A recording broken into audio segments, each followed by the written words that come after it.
I never expected a simple birthday gift to shatter everything I thought I knew about my family. The courier left the package on my porch, a tall, elegant bottle of whiskey with my name on it. At first glance, it looked expensive, thoughtful even.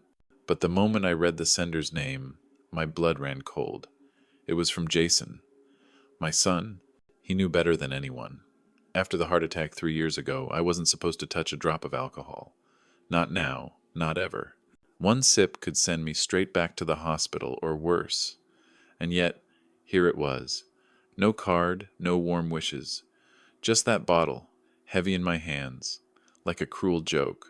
I couldn't bring myself to keep it. So when my father-in-law, George, stopped by later that afternoon, I passed it off as a gift to him. He smiled, completely unaware that the bottle was never meant for him in the first place. But the truth was, I couldn't stop replaying the same questions in my mind. Why would Jason send this? Was it carelessness? Anger? Or was he trying to tell me something I wasn't ready to hear? That single bottle, sitting innocently on George's kitchen counter, was about to tear open a secret I had been blind to for years. A secret that would pit father against son, and expose just how far betrayal can reach within a family. If this story touched your heart, press 1 inch the comments. If you think it could have been handled differently, press 2. And I'd love to know, where in the world are you listening from? My name is Daniel Harper. I'm 58 years old, a retired contractor who once thought his life was steady, predictable, and at least in the eyes of outsiders, blessed. A nice home in suburban Ohio, steady work behind me, and a family that had always been the center of my world. But nothing is ever as simple as it looks from the outside. My son Jason is 32. He grew up under the shadow of my hard work and the loss that nearly broke us both. My wife Laura passed away when Jason was only 15. Cancer took her so quickly it felt like one day she was laughing in the kitchen and the next the house had gone completely silent. After that, it was just me and him. A father and son bound by grief, trying to find some new version of normal. I poured everything I had into raising him, working late, saving for college, doing my best to fill the space his mother left behind. But no matter how much I gave, it often felt like Jason carried a quiet resentment, a kind of unspoken anger I couldn't fully understand. For years I told myself it was just the ache of losing his mom. Maybe it was. But as Jason grew older, that distance between us hardened into something colder. We spoke, yes. We met for dinners once in a while, birthdays, holidays. But the warmth, the easy closeness I dreamed of it, never returned. Then came my heart attack. 3 years ago, I collapsed in the driveway, and for a terrifying few minutes, I wasn't sure if I would ever get up again. The doctors called it a warning shot. They told me if I wanted to live, I had to change everything: diet, exercise, stress. Most of all, I had to stay away from alcohol completely. Jason was there in the hospital. I remember him sitting at the edge of my bed, expression blank, nodding while the doctor listed all the rules I had to follow. He never said much, just that clipped, "Got it," before leaving the room. I wanted him to stay, to talk, to let me know he still cared. But he walked out and I lay there staring at the ceiling, wondering if I had already lost him long before my heart gave out. George, my father-in-law, is a different story. Laura's father has been more present in my life than I ever expected. After Laura died, George became almost a surrogate partner in raising Jason. He'd take him fishing, teach him things I didn't have time for when I was working double shifts. In many ways, Jason grew closer to George than he ever was to me. And though I'm grateful, I can't deny there's a sting to it, a reminder that maybe, in my son's eyes, I've never been enough.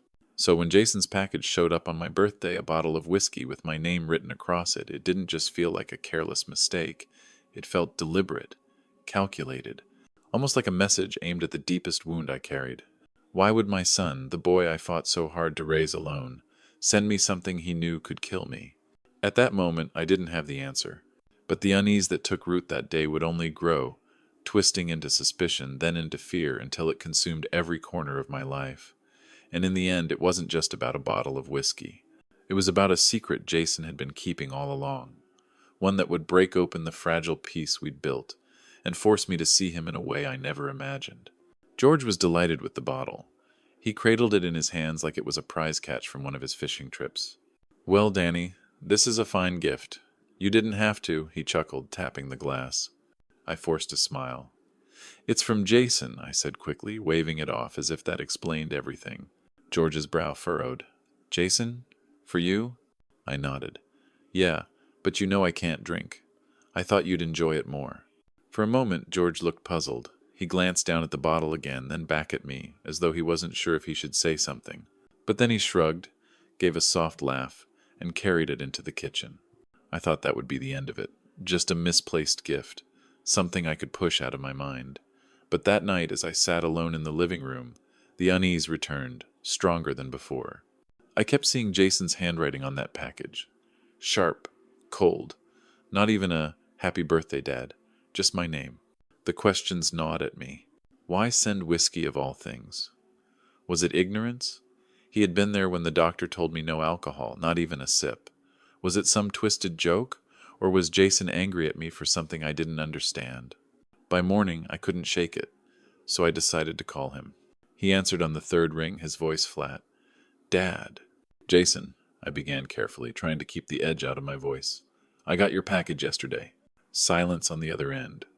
Then, oh, good. Good? My chest tightened. Jason, you sent me a bottle of whiskey. You know I can't. I know, he cut in.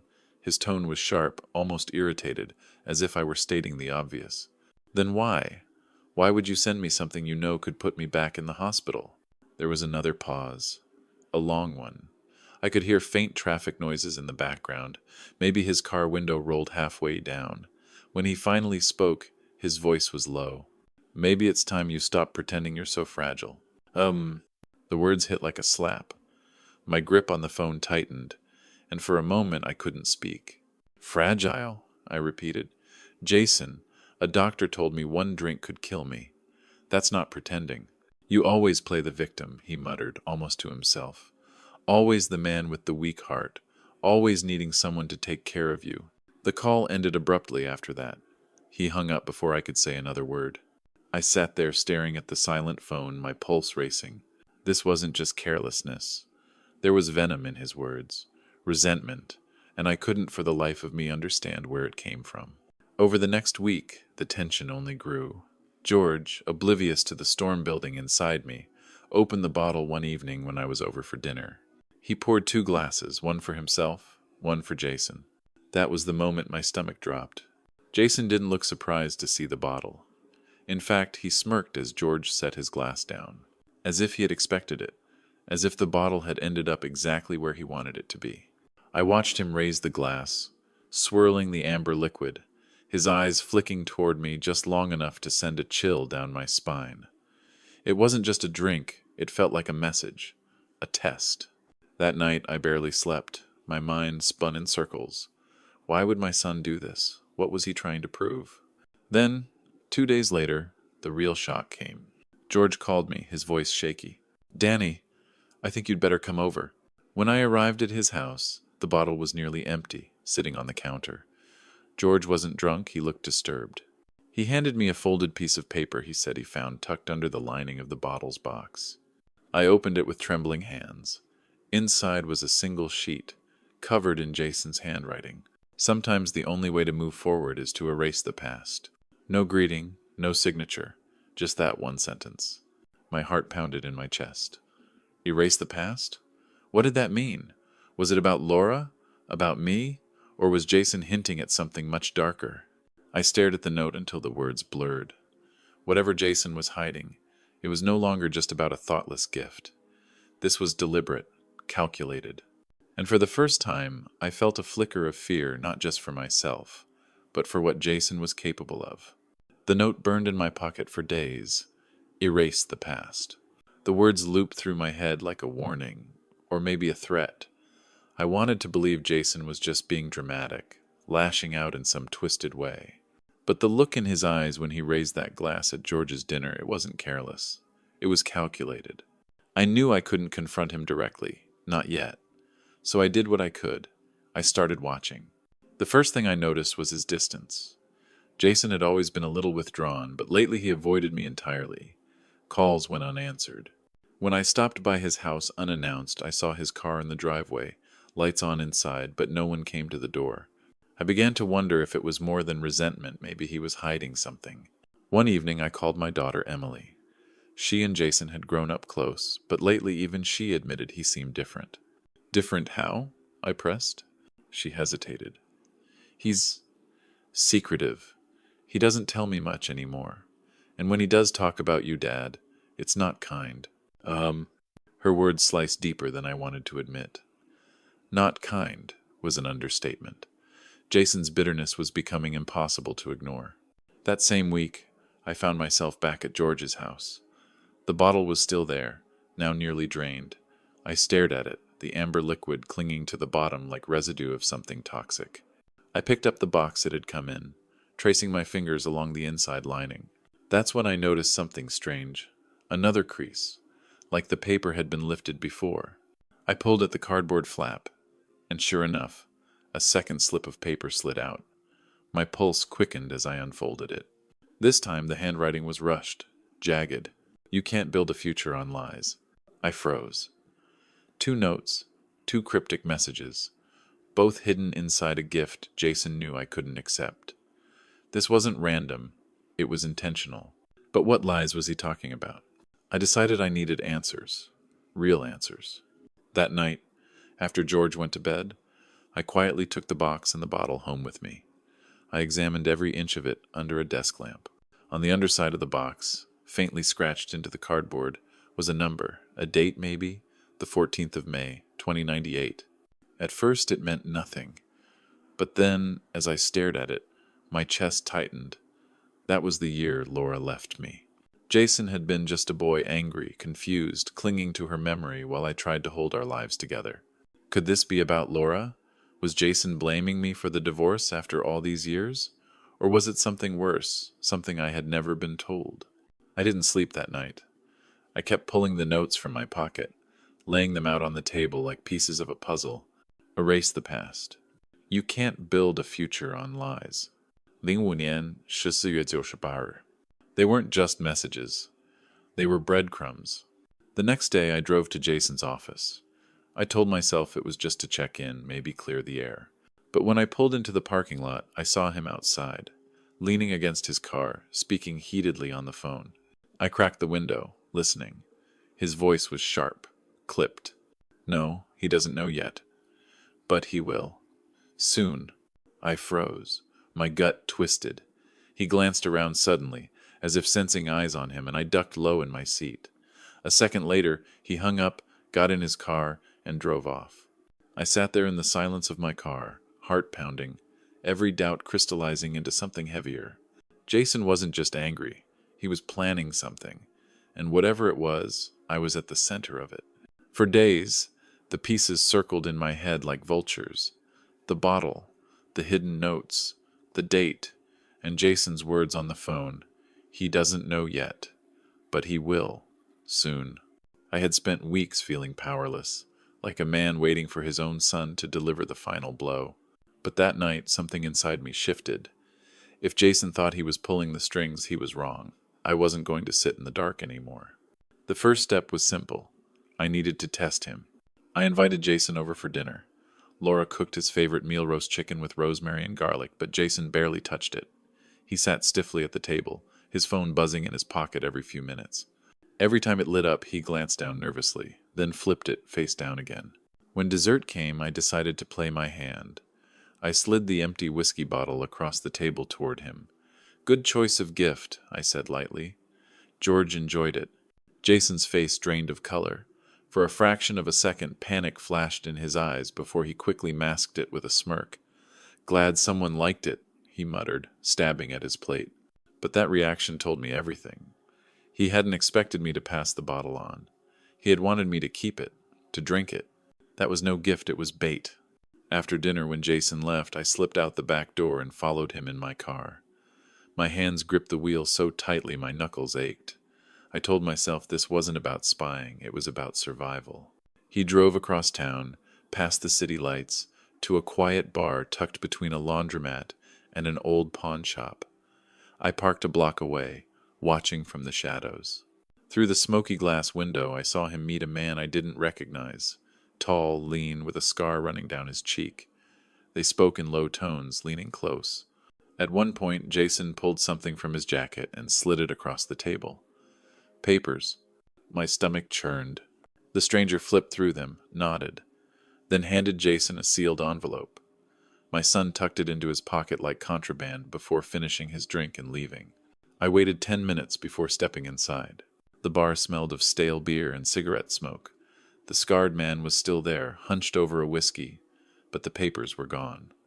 I walked past casually, memorizing his face. The next day I dug deeper. I called an old friend from my army days, now working in private security. Within hours, he had traced the man's name, Victor Harlow. Known for fixing problems, sometimes legally, often not. If Jason was working with him, it wasn't about reconciliation, it was about destruction. But I wasn't done yet. I began leaving my own breadcrumbs. At work, I accidentally mentioned to a colleague that I was reviewing some old files documents from the late 92nd, around the time Laura left. I wanted the rumor to reach Jason. If he thought I was digging into the past, maybe he'd panic, make a mistake. And he did. That evening I found my office door ajar. My desk drawers rifled through, papers scattered across the floor. Jason had been there. I could smell his cologne faintly in the air, the one I'd bought him for Christmas last year. But what he didn't know was that I'd planted a copy of the whiskey box notes in my top drawer, tucked under a file labeled May 1998. They were gone. Jason had taken the bait. For the first time in weeks, I felt the power shift. He thought he was uncovering my secrets, but really, I was uncovering his. He had revealed his hand, his desperation, his connection to Harlow, his fear of whatever happened in May 1998. Now, I wasn't just reacting, I was in control. The game had changed, and if Jason wanted war, I was finally ready to fight back. 2 nights after Jason broke into my office, I finally opened the box that had been haunting me for weeks. The whiskey was gone, but the original note I had hidden away was still there, tucked beneath the false bottom I'd built. My hands trembled as I read it again. May 14th, 1998. He can't know, keep him in the dark.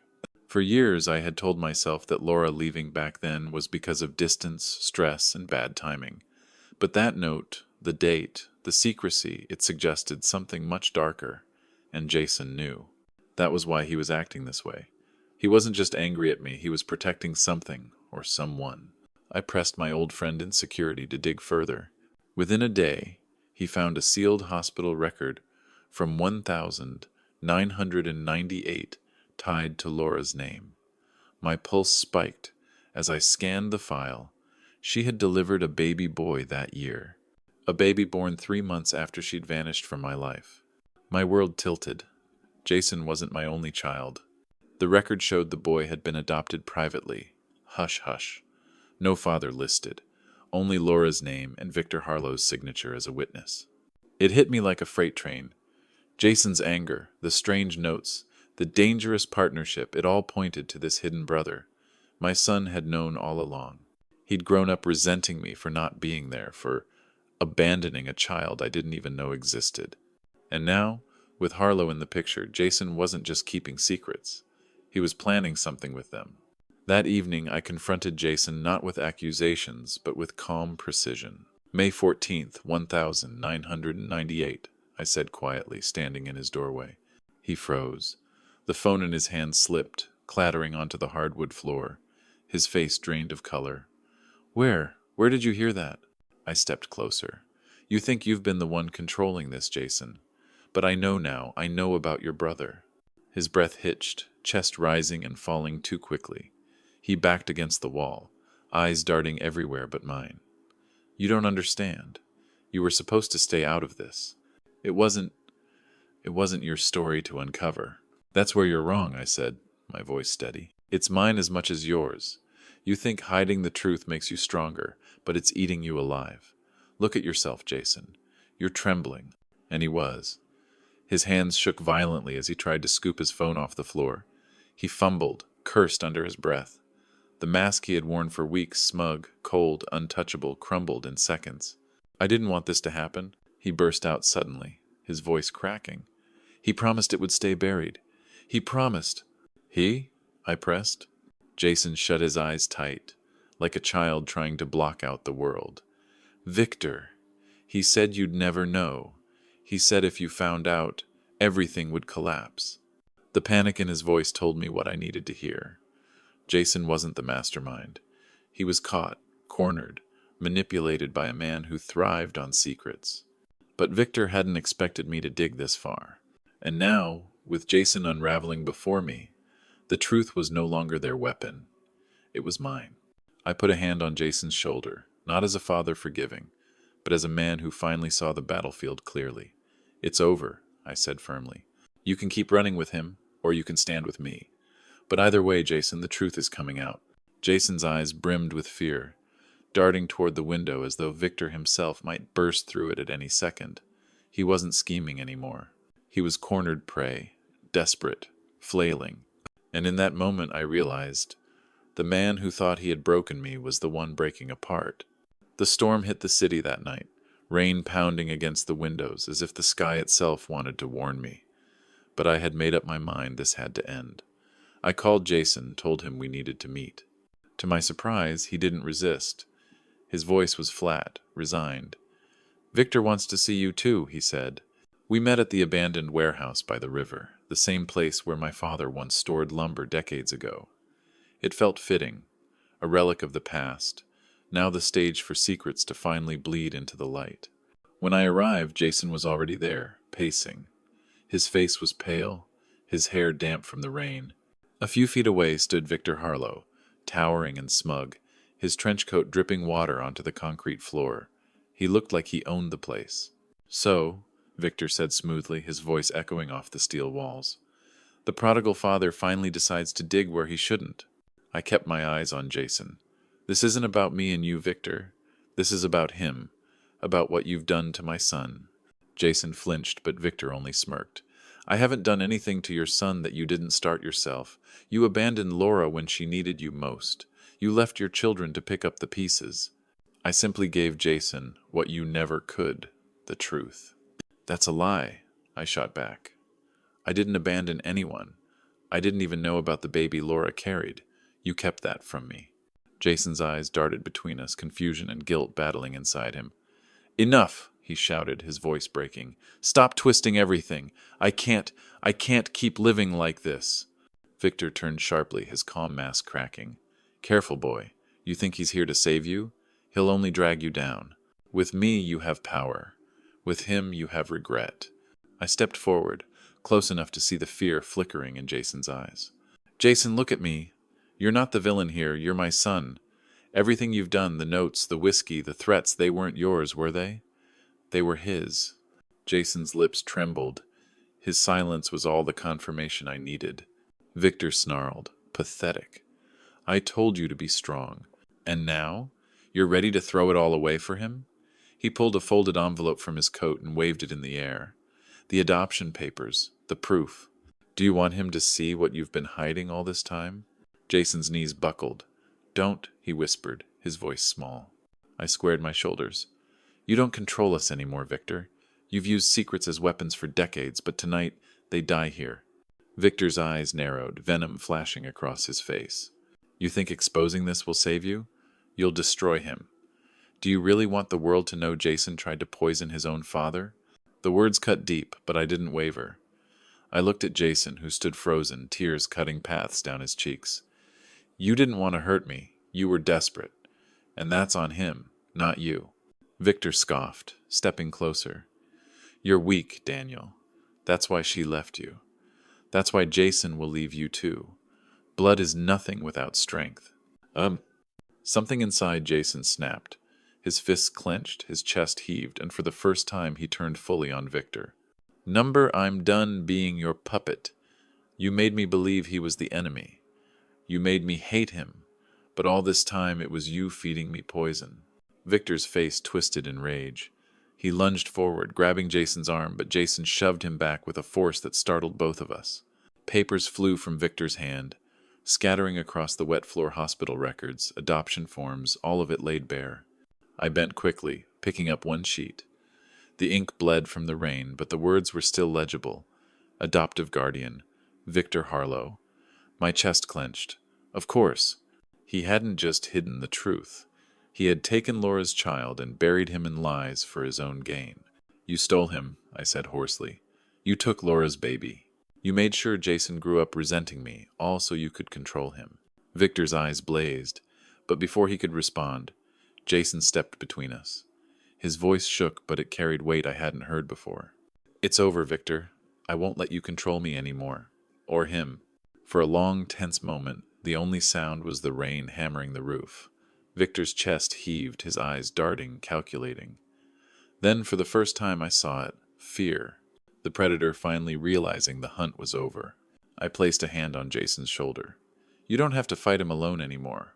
We'll face whatever comes together. Jason looked at me, his eyes red but clear. He nodded once, firmly.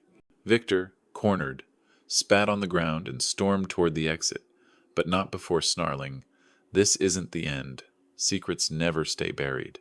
"Maybe not," I called after him. "But tonight, they're no longer yours to use." And with that, the man who had haunted my family for decades vanished into the storm, leaving father and son standing side by side for the first time in years.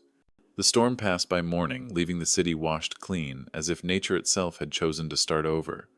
Jason and I sat together on the porch of my house, the air heavy with the smell of wet earth. For the first time in years, there was no anger, no distance, just silence that felt healing. He turned to me, his eyes tired but softer. "Dad, I don't know if I deserve forgiveness. I went along with things I never should have. I let him twist me." I reached for his hand, gripping it firmly.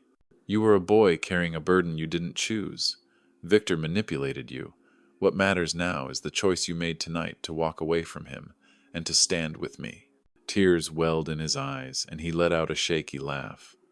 "I never thought I'd hear you say that, Em." We sat there for a while, listening to the world slowly wake up. Birds returned to the trees. Children laughed somewhere down the street. And I realized something important. Betrayal hurts, but silence and distance hurt more.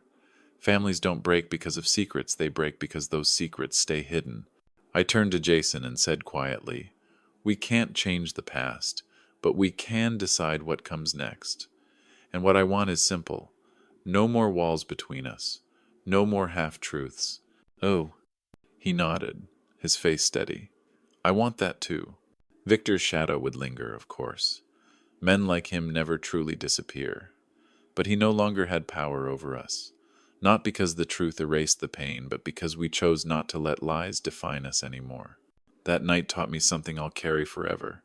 Blood makes us related, but honesty makes us a family. And in the end, it wasn't a bottle of whiskey or an old grudge that decided our story. It was the moment a father and son finally faced the truth and chose each other.